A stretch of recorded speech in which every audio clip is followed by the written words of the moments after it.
اس incident کے بارے میں بتائیے اور آپ یہاں پہ ہاسٹل میں جو زخمی ہے ان سے ملنے آیا تھا اور ان زخمیوں سے جو بات کر کے پتہ چلا یہ ریکور کر رہے ہیں، اللہ تعالیٰ ان کو شفا بخشے، ریکور کر رہے ہیں اور ٹریٹمنٹ ان کا ٹھیک سے ہو رہا ہے اور ڈاکٹرز نے اچھے سے ریسپونڈ کیا ہے، ان کے انجریز کو جو ہے ٹریٹمنٹ بھی اچھے سے کیا ہے، ان کا خیال بھی اچھے سے رکھا جا رہا ہے، امید ہے یہ جلد از جلد صحتیاب ہوں گے۔ اور اس کے علاوہ یہ جو واقعہ ہوا ہے اس میں لیپسز بہت زیادہ ہے، ہائیلی ایکسپلوسیو میٹیریل اس انسینسٹیوٹی سے ہینڈل کرنا، پھر ایک جگہ پہ اگر یہ جو ہمیں بتایا جا رہا ہے کہ وہاں پہ ایکسپلوسیو میٹیریل تھا جس میں ایکسپلوژن ہوا، اگر وہ بات صحیح ہے تو اتنے حساس میٹیریل کو اس انسینسٹیوٹی سے ان پروفیشنلی ہینڈل کرنا اور آبادی کے بیچ میں لانا اور 200 kg سے بھی زیادہ جو ہمیں بتایا جا رہا ہے وہاں پہ میٹیریل تھا، ایکسپلوسیو میٹیریل تھا،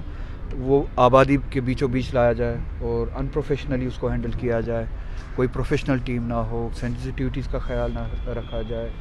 اور اس کے نتیجے میں اس طرح کا واقعہ پیش آیا، تو یہ بہت بڑی لیپسز ہے جس کے نتیجے میں نہ صرف وہاں پہ مالی نقصان ہوا ہے، شہر کے بیچوں بیچ میں مالی نقصان کو پورا کیا جا سکتا ہے، مگر جو جانی نقصان ہوا ہے اس جانی نقصان کو پورا نہیں کیا جا سکتا۔ آپ نے دیکھا ہوگا کہ کل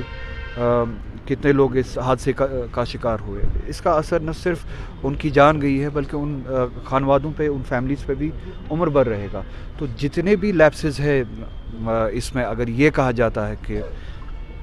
یہاں پہ یہ ایکسیڈنٹل یہ کیس ہے،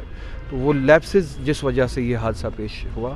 تو اکاؤنٹیبلٹی فکس ہونی چاہیے، کنہوں نے اتنی ان پروفیشنلی انسینسٹیوٹی کے ساتھ اس معاملے کو ہینڈل کیا ہے، کون کون انوالو تھے، کن کی ذمہ داری تھی جنہوں نے اپنی ذمہ داری نہیں نبھائی ہے، تو ایک پراپر رپورٹ، انویسٹیگیشن اور اس کے بعد جو ان لیپسز میں جو قصوروار ہو ان کو اکاؤنٹیبل بنانا چاہیے۔ اگر صاحب اس میں دو ایسے بندے ہیں جن کی موت واقع ہوئی ہے، ایک تو شاید گورنمنٹ نے کچھ کمپنسیشن اعلان کیا ہے،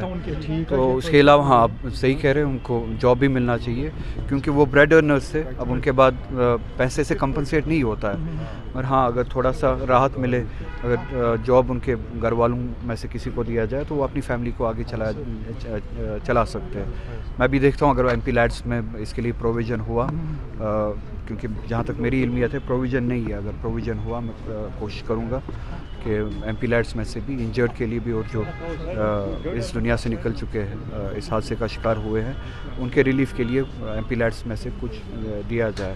اس سے زیادہ میں یہی بات کروں گا، ان کے لیے کمپنسیشن یہی ہوگا، یا تو یہ بات ثابت کی جائے کہ یہ اگر یہ کہتے ہیں کہ یہ ایک ایکسیڈنٹ تھا، یہ پہلے یہ ثابت کرے کہ یہ ایکسیڈنٹ تھا، ایکسیڈنٹ کے علاوہ کچھ نہیں تھا۔ اگر یہ ایکسیڈنٹ تھا جو یہ کہتے ہیں تو ان گھر والوں کے ساتھ سب سے بڑا انصاف وہی ہوگا جو لیپسز اس میں ہوئے ہیں اور جن کی وجہ سے، جن کی نااہلی سے یا غیر ذمہ داری سے وہ لیپسز ہوئے ہیں، ان کو اکاؤنٹیبل بنایا جائے اور آگے اس طرح کا واقعہ پیش نہ ہو، اس کے لیے اقدامات اٹھائے جائیں۔ بی جے پی کہہ رہے ہیں کہ جو جے اینڈ کے کی پولیٹیکل پارٹیز ہیں وہ اس کو پالیٹکس کر رہی ہیں نوگام اٹیک میں۔ میں تو ابھی بھی کہہ رہا ہوں کہ یہ خود بتائے کہ کیا یہ اٹیک ہے یا ایکسیڈنٹ ہے۔ پہلے جموں کشمیر میں کسی نے جو ہے رش میں کوئی اسٹیٹمنٹ نہیں دیا، نہ عام لوگوں نے نہ پولیٹیشنز نے، ہر کوئی یہ کہتا ہے کہ اس کو انویسٹیگیٹ کیا جائے اور ہمیں حقائق جو ہے بتایا جائے، اگر یہ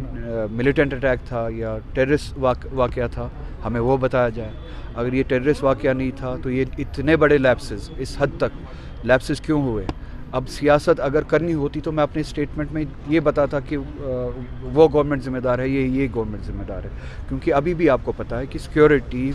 پولیس، لا اینڈ آرڈر یا اس طرح کے معاملات جو ہے وہ ابھی بھی ایل جی کے ہاتھ میں ہیں، تو یہ لیپسز جو ہے اس کی اکاؤنٹیبلٹی انہی تک چلی جاتی ہے۔ تو سیاست اس طرح کے واقعات پہ بی جے پی کرتی ہے، ہم نہیں کرتے، کیونکہ ہم ان واقعات کے شکار ہوتے ہیں۔ دلی میں آپ نے دیکھا حادثہ ہوا، سیاست ہوئی، اس پہ کشمیر کے لوگوں کو ٹارگٹ بنایا گیا، ابھی بھی بنایا جاتا، اس کو کہتے ہیں سیاست۔ اسی طرح سے پہلگام میں واقعہ ہوا،